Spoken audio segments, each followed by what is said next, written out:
Connor Rogers here from the NFL Combine alongside Joshua Perry and South Carolina corner Brandon Cisse. Brandon, awesome year after you transferred from NC State. What was that process like, and what brought out the best of you this year at South Carolina? It just was a family decision about me going back home to South Carolina.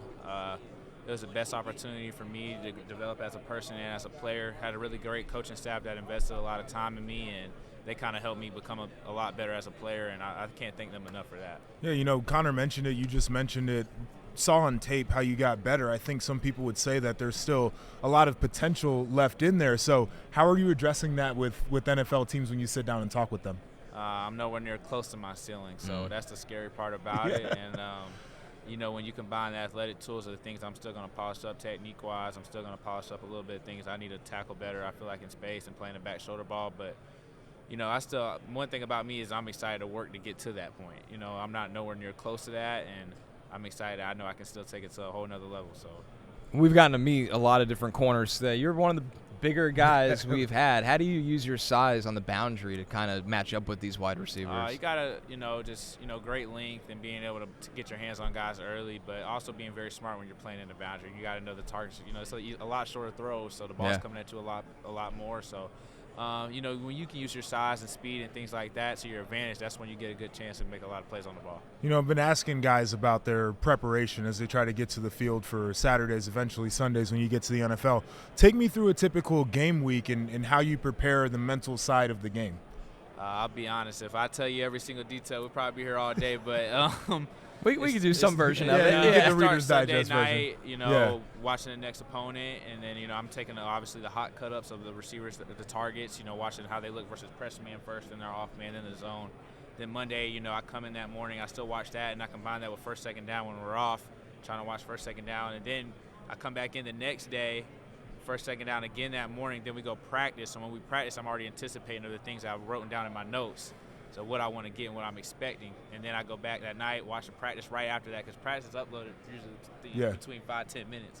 So I'm back doing that, and then that night, I go move on to third down and then onto red zone throughout the week. And, you can just imagine 3 times, 4 times a day. The mental preparation for a corner just always blows my mind. It's just on a different level. Well, people think these guys are just out there on an island running just around. Operating off of pure athleticism. Like, it's a thinking man's game out there. Exactly. On the island. And it feels like this year you got to experience handling multiple coverages. Was there something you were comfortable in more so than the other, or is it just kind of like, hey, I'm going to go out there and do what we have to do? Play the call.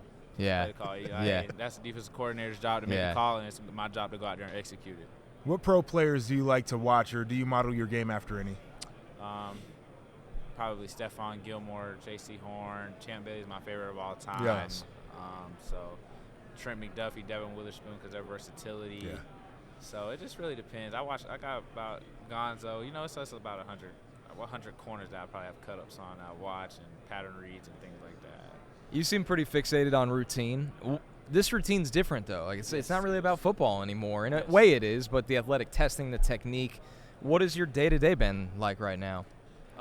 Just really waking up early mornings, getting a lot of medicals done, and just getting into the interviews. That's something I really enjoy, getting around the teams, being able to pick their minds, see their schemes and things like that, because I'm always willingness to learn. But it's been a great schedule because I love the game, so I'm just embracing it. It's a great process. Do you get to ask teams questions? Because all we hear is the NFL teams drilling players, but you feel like a guy that'd be like, would actually have questions for them. Yes, you want to know how they would plan to use you, their scheme, and you just always want to know, like, hey, how can I grow as a person? Where do you guys see me as? And there's always room to grow, and I feel like I want them to be invested in me just as much as I want to show that I'm invested in them, because I'm willing to go anywhere. Have you had any of the teams kind of put you in a tough spot?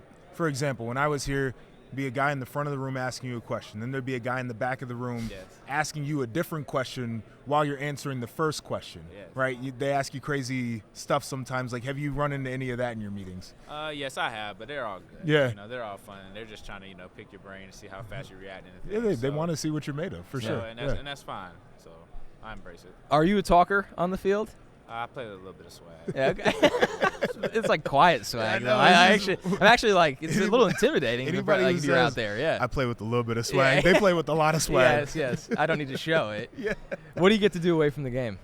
I spend a lot of family time, still girlfriend time, things like that. And, probably fish a little bit. Nice. Most of the time it's with my girlfriend or just with my family, just trying to get away from the game and step away. But most of the time I can't keep my mind off it too long. Yeah, so. and we could see that Yeah, for sure. No, sharp guy for sure. Brandon Cisse, man, great having you here. We've loved watching you play, and we can't wait to see where you end up at the next level. Thanks for the time. Yes, sir. I appreciate you guys. Hi, I'm Mike Tirico, and thanks for watching. Make sure to hit subscribe for the latest news and highlights from NBC Sports.